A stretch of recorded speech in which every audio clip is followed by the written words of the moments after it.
Pria berinisial UH diamankan petugas pangkalan TNI AL atau Lanal Banten pada Rabu 26 Juli 2023. Penangkapan tersebut dilakukan karena UH diduga bertindak sebagai anggota TNI Gadungan selama 10 tahun terakhir. UH pun mengaku berpangkat Peltu.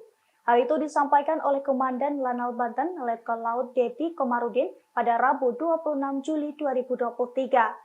Pasalnya untuk meyakinkan masyarakat, UH juga kerap membawa senjata api jenis airsoft gun. Saat mengamankan UH, petugas juga menyita sejumlah barang bukti, seperti airsoft gun, kartu identitas, seragam lengkap, jaket loreng, tas loreng, hingga ponsel. Dedi mengatakan TNI palsu itu ternyata bekerja sebagai petugas keamanan di salah satu perumahan di Kota Serang selama 10 tahun terakhir.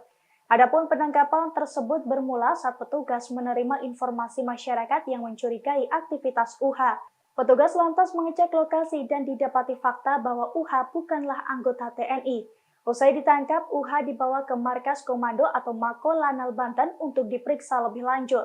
Dalam pemeriksaan diketahui bahwa motif UH menjadi TNI Gadungan adalah untuk kepentingan pribadi, salah satunya guna memperoleh pekerjaan.